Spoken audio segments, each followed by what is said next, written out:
July 1996.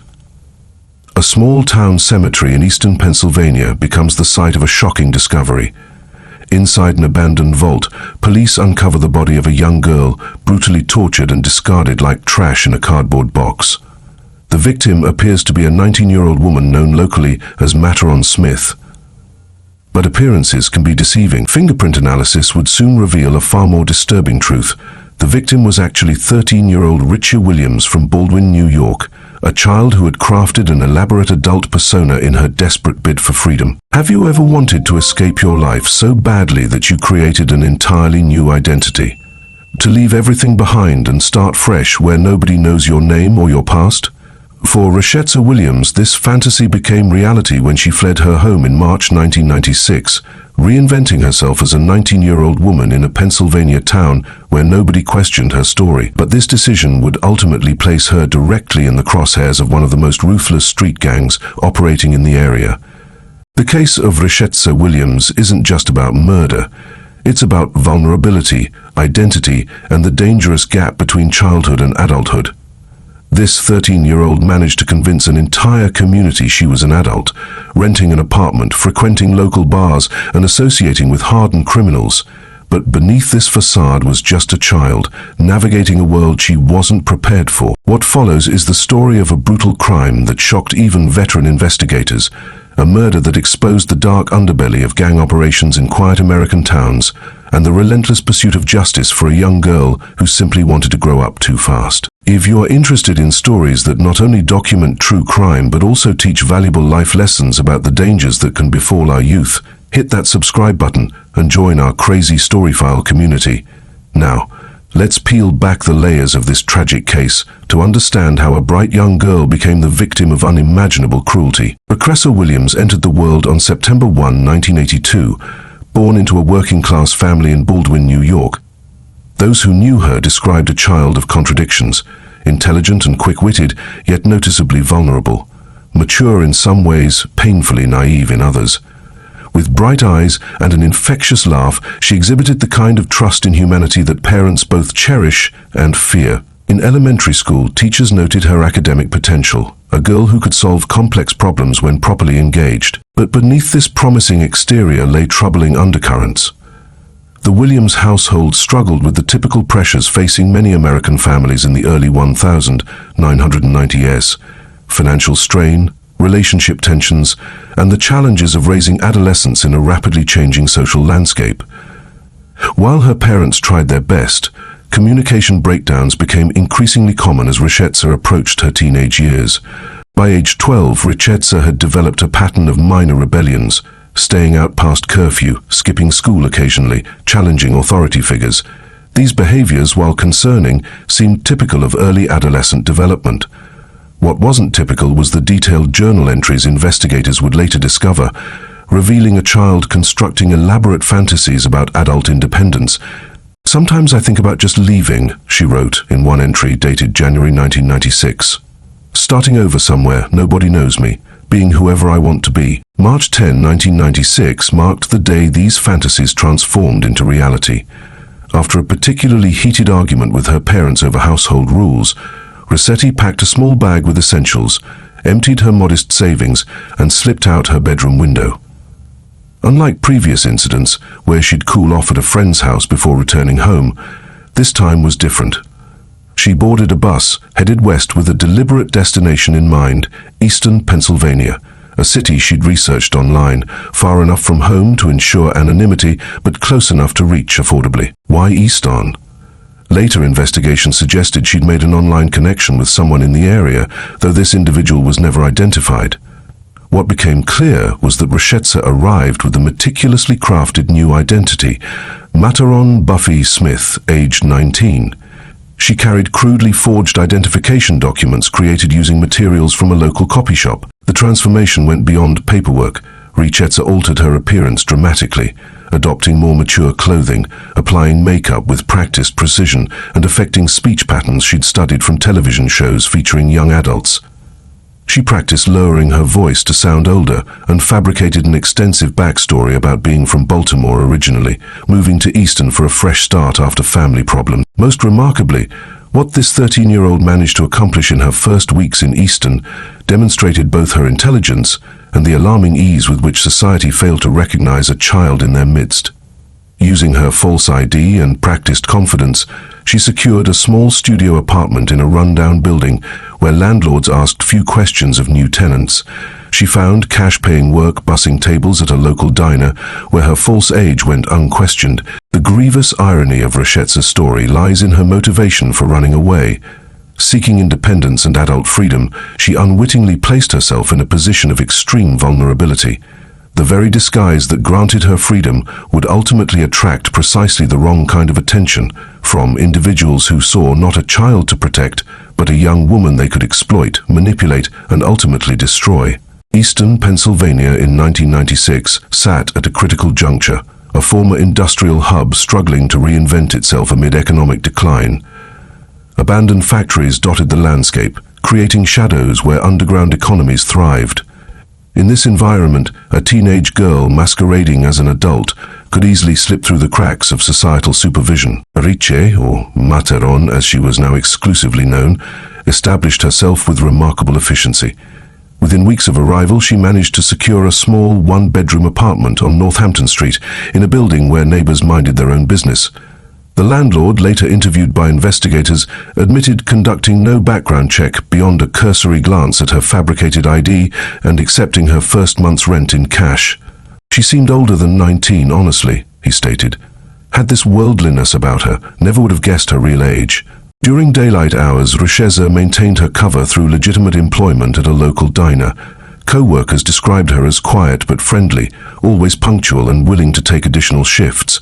This facade of normalcy provided both income and social credibility, but as evening fell, Richezza navigated a more dangerous landscape. The Delaware River waterfront area hosted several establishments where ID checks remained perfunctory at best. Richezza frequented these locations, drawn to their adult atmosphere and the attention she received. Security camera footage later recovered showed her becoming increasingly comfortable in these settings, laughing with patrons, absorbing the language and mannerisms of those around her, perfecting her adult persona. It was during these nighttime excursions that Richezza first encountered members of the Cash Money Boys. Unlike the structured gangs operating in larger cities, this group functioned as a loose collective of young men involved in street-level drug distribution throughout Easton's more neglected neighborhoods. They controlled specific territories through intimidation rather than sophisticated organization. By early summer 1996, Richezza had formed connections with several peripheral members of the group. Those who knew her during this period reported she seemed fascinated by their lifestyle, the money, the respect they commanded on the streets, the apparent freedom from conventional rules.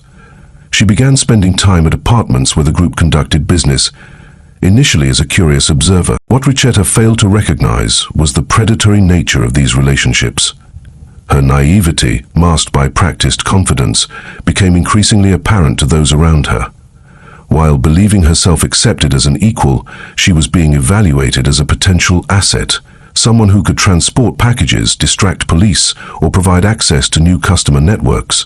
By June, surveillance footage captured her in the company of Corey Mayweather and Kwame Henry with increasing frequency. Though outwardly friendly, these interactions showed subtle signs of manipulation. Gestures of inclusion followed by tests of loyalty, small favors escalating to riskier requests. The group systematically drew her deeper into their operations, while simultaneously cataloging her weaknesses. Richezza's journal entries from this period reveal a troubling duality. Pride in her successful deception alongside growing anxiety. "Sometimes I forget who I really am," she wrote in late June. "Materon feels more real than Richezza now." This confusion between her actual self and her fabricated identity would prove catastrophic when the Cash Money Boys began suspecting someone in their circle had betrayed their trust. The events leading to July 28, 1996, accelerated with the disappearance of a significant quantity of controlled substances from a stash house on Ferry Street. The estimated street value exceeded $15,000, 0 cents, a devastating financial blow to the Cash Money Boys operation. Group leaders immediately suspected internal theft rather than police intervention or rival action, as the apartment showed no signs of forced entry. Surveillance footage recovered from a convenience store across the street narrowed the list of potential suspects. Richezza had visited the location just hours before the reported theft, ostensibly to deliver a message from Mayweather to another member. Her increasingly close relationship with the group had granted her knowledge of their security protocols and storage locations, information that would typically be heavily restricted. On the afternoon of July 27, Richezza received a phone call from Kwame Henry, inviting her to a gathering at a property on Southside Eastern. Security camera footage from her apartment building captured her leaving at approximately 7:40 p.m., appearing relaxed and unsuspecting. Multiple witnesses later confirmed seeing her arrive at the designated location around 8:15 p.m., where several group members were already present. The basement of this property would become the scene of unspeakable brutality over the next 24 hours. What began as a seemingly casual questioning about her movements on the day of the theft quickly escalated to intimidation. Cell phone records indicate Mayweather arrived at approximately 9:30 p.m., at which point the interrogation intensified. Forensic reconstruction of the scene suggests Richezza initially maintained her innocence, unaware of the gravity of her situation. As pressure mounted, she attempted to leave but was physically prevented by Henry. This marked the transition from questioning to kidnapping, a line crossed from which there would be no return. By midnight, what had begun as interrogation devolved into systematic torture. The methods employed demonstrated calculated cruelty: heated metal applied to exposed skin, chemical burns from household cleaning products, prolonged physical restraint in stress positions. Evidence indicates these techniques were applied intermittently over hours, with periods of questioning in between. Throughout the ordeal, Richezza maintained her innocence, though her pleas eventually shifted from protestations of innocence to simple begging for mercy. Medical examiner findings suggest she remained conscious through most of the torture, enduring pain that experts described as beyond comprehension, particularly for someone of her actual age and physical development. The final moments of Richezza's life remain partially obscured, as participants have provided conflicting accounts. What's clear from forensic evidence is that death likely occurred between 5:00 a.m. and 7:00 a.m. on July 28.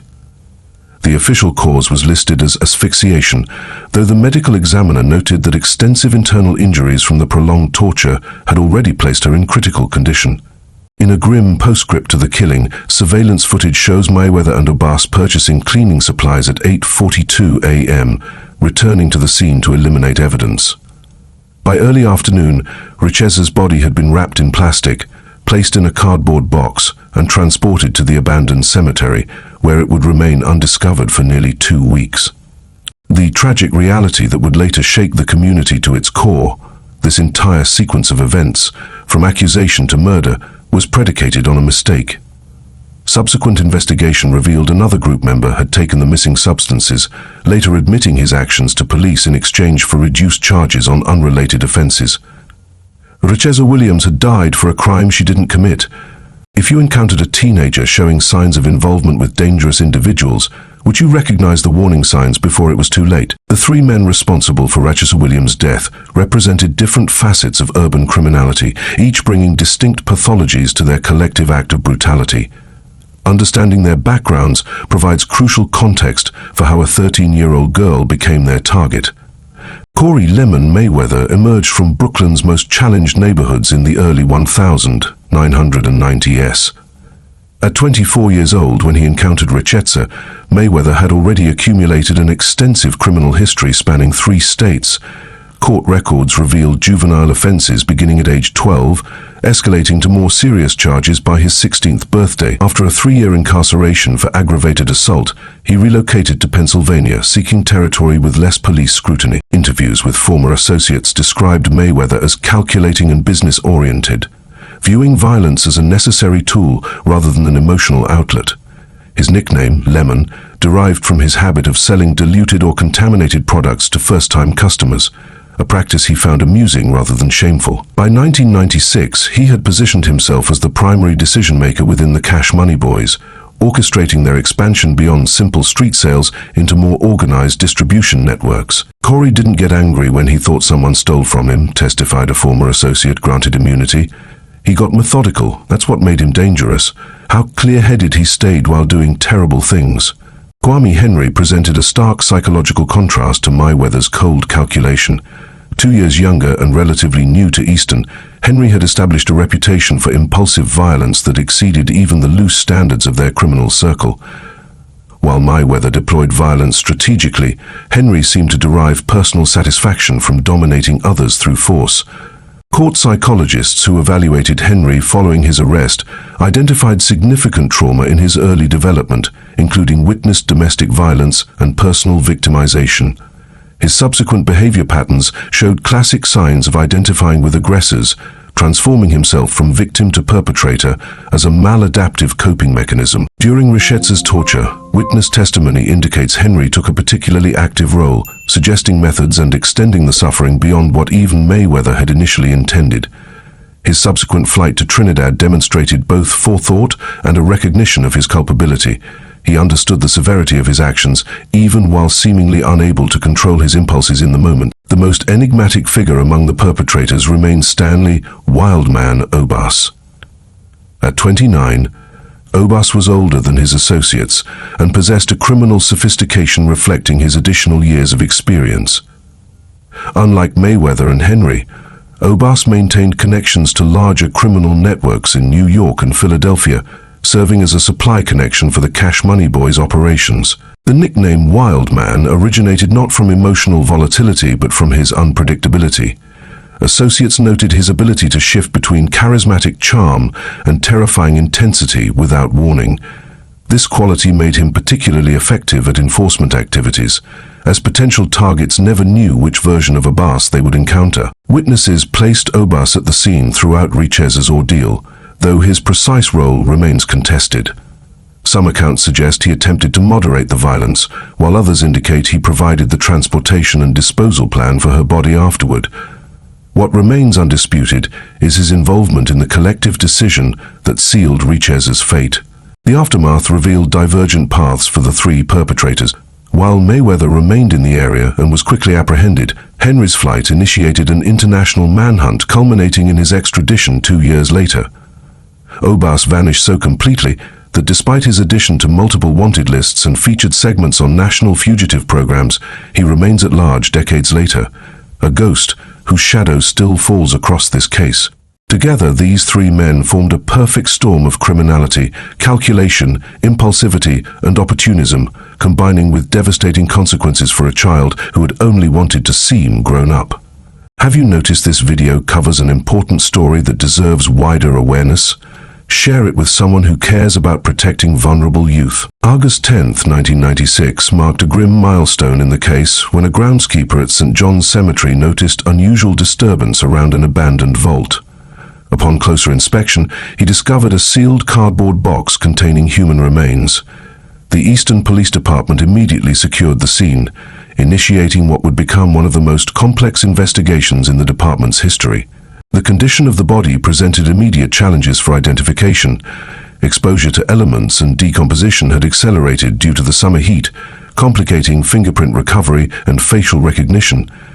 Initial examination revealed evidence of extensive trauma prior to death, indicating prolonged suffering rather than a single act of violence. Detective Maria Hernandez, the lead investigator assigned to the case, faced a critical dilemma. The victim carried identification for Mataron Smith, age 19, yet preliminary forensic assessment suggested the deceased might be significantly younger. This discrepancy triggered a broader search parameter, extending to missing persons reports for both adults and juveniles across multiple states. The breakthrough came through an unconventional route. A dental comparison with records from Nassau County, New York established a preliminary match to Richezza Williams, reported missing in March 1996. Subsequent DNA confirmation provided irrefutable evidence of her identity, revealing the shocking truth that a child had been living as an adult in Easton for months before her murder. Finding out she was only 13 changed everything about our approach, Hernandez later stated. We weren't just investigating a homicide, we were uncovering a systematic failure to protect a vulnerable minor. As investigators pieced together Richezza's movements in Easton, they encountered numerous witnesses who expressed shock at learning her true age. This collective blindness to her vulnerability underscored a troubling reality, a community seeing what it expected to see rather than what was actually before them. The investigation accelerated dramatically on August 17 when Kathleen Segusti approached authorities. A 22-year-old Eastern resident, Segusti revealed she had been held captive in the same basement where Richezza was tortured, though she managed to escape during a moment when her captors were distracted. Her testimony provided crucial details: specific names, methods of torture, conversations among the perpetrators, and, most importantly, their motivations. They kept accusing her of stealing drugs, Segusti recounted. Even when she denied it over and over, they wouldn't stop. It was like they'd already decided she was guilty. Segusti's cooperation enabled investigators to secure search warrants for multiple locations associated with the Cash Money Boys.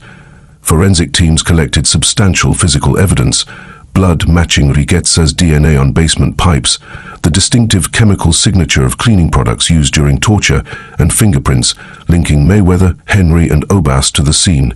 Cell phone records established a damning timeline, placing all three suspects at the location during the critical 24-hour period. Surveillance footage from nearby businesses captured them purchasing cleaning supplies the morning after the murder, and later transporting a box matching the one found at the cemetery. Perhaps most disturbing was the recovery of Richezza's journal from her apartment, providing insight into her mindset and documenting her progressive entanglement with the Cash Money Boys. These entries revealed a child desperately playing at adulthood, while remaining fundamentally unaware of the dangers surrounding her. By early September, investigators had assembled overwhelming evidence against the three primary suspects.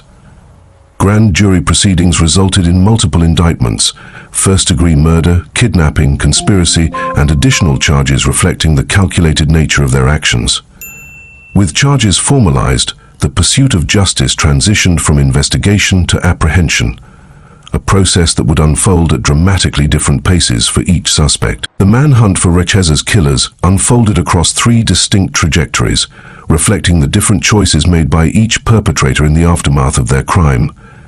Corey Mayweather, overconfident in his ability to control the narrative, remained in Easton following the murder. This miscalculation led to his swift apprehension on September 3, 1996, when tactical officers surrounded his apartment during a pre-dawn raid. Court documents reveal Mayweather's initial strategy relied on denial and misdirection. During interrogation, he acknowledged knowing Richezza, but claimed minimal involvement in group activities. This position collapsed when confronted with Segusti's testimony and forensic evidence linking him directly to the torture scene. Facing overwhelming evidence, he eventually admitted presence during the crime, but attempted to minimize his role, characterizing himself as just following orders. Kwame Henry pursued a different approach. Within hours of the murder, he fled Easton, eventually making his way to Trinidad through a network of criminal associates. For nearly 2 years, he remained beyond the reach of American jurisdiction, adapting to life as a fugitive by assuming a new identity and avoiding contact with former associates. The breakthrough in locating Henry came through international cooperation between the FBI and Trinidad authorities. A chance encounter with local law enforcement over a minor traffic violation in Port of Spain led to identification through fingerprint comparison. After expedited extradition hearings, Henry was returned to Pennsylvania in March 1998 to face justice for his role in Richezza's death. Stanley Obar represents the case's most frustrating aspect for both investigators and Richezza's family. Despite his addition to the FBI's most wanted list and multiple featured segments on national fugitive apprehension programs, Obas has successfully evaded capture for decades. Periodic intelligence suggests relocations between Haiti, Dominican Republic, and various East Coast cities, but confirmed sightings remain elusive. The case remains open and active, stated FBI Special Agent Daniel Morrison during a 2020 press conference. We continue to receive and investigate tips regarding Obas's whereabouts. There is no statute of limitations on murder, and we remain committed to bringing him to justice. The trials of Mayweather and Henry proceeded with methodical precision. Prosecutors built their cases on 3 pillars: forensic evidence, establishing the crime scene details, Segusti's eyewitness testimony, and comprehensive documentation of the Cash Money Boys' operations, providing context for the murder's motivation. Mayweather's trial concluded first, resulting in conviction on all charges. The judge's sentencing statement emphasized the particularly heinous nature of crimes against a minor. The court cannot ignore that the victim was a child manipulated by adults who should have protected rather than exploited her vulnerability. His sentence, life imprisonment without possibility of parole, reflected both legal standards and community expectations for such extreme conduct. Henry's later trial reached similar conclusions despite a different defense strategy. His attorneys attempted to present psychological factors as mitigating circumstances, arguing diminished capacity during the crime. The jury remained unconvinced, delivering guilty verdicts after just 4 hours of deliberation. His sentence mirrored Mayweather's. Life without parole. Appeals from both men have proceeded through expected channels, focusing on procedural technicalities rather than claims of innocence. State and federal courts have consistently upheld the original convictions, recognizing the overwhelming evidence and properly conducted proceedings. For Eastern residents, the case prompted significant communal soul-searching. How had a 13-year-old lived among them for months without raising alarms? The crisis exposed systemic gaps in recognizing and protecting vulnerable youth, particularly those who actively conceal their true circumstances. Local organizations responded by developing enhanced training for service industry workers, landlords, and community members to identify potential cases of youth exploitation or endangerment. The annual memorial vigil held at St. John's Cemetery serves as both remembrance of Richezza and recommitment to preventing similar tragedies. Attendance has remained consistent over decades, demonstrating how deeply this case continues to resonate within the community consciousness. The murder of Richezza Williams transcended local crime reporting to become a national case study in youth vulnerability. Major media outlets covered the investigation extensively, with programs like Forensic Files dedicating episodes to the forensic techniques that ultimately identified her and built the case against her killers. This coverage brought critical attention to the intersection of runaway youth, identity deception, and exploitation. Statistics contextualizing Richezza's experience remain sobering. According to the National Center for Missing and Exploited Children, approximately 1 in 6 runaways become victims of human trafficking or sexual exploitation. The average age of first exploitation occurs between 12–14 years, precisely Richezza's age when she fled home. What distinguishes her case is not its uniqueness, but rather how it illuminates risks faced by thousands of vulnerable youth annually. The case permanently altered how many law enforcement agencies approach missing children reports. Richezza's ability to establish an adult identity exposed critical weaknesses in systems designed to protect minors. In response, multiple jurisdictions implemented enhanced verification protocols for identity documentation and improved cross-referencing between missing persons databases and new resident registrations. For parents and communities, Richezza's story offers crucial warning signs that might indicate a child is contemplating running away. Sudden interest in distant locations, research into adult responsibilities like apartment rentals, accumulation of cash, creation of alternate social media profiles, and practice with makeup or clothing that significantly alters appearance. Resources now exist specifically addressing these concerns. Organizations like the National Runaway Safeline provide 24-hour crisis intervention, while community programs offer mediation services for families experiencing conflict. The goal remains consistent: creating safer alternatives for youth experiencing home difficulties before they resort to dangerous independence. Perhaps the most meaningful legacy of this case emerges from how it changed public perception of runaways. Before Richezza, cultural narratives often portrayed runaways as rebellious troublemakers rather than vulnerable children seeking escape from untenable situations. Her story humanized the statistics, revealing the complex motivations that drive young people to such desperate measures and the predators waiting to exploit their inexperience. Richezza Williams never reached her 14th birthday.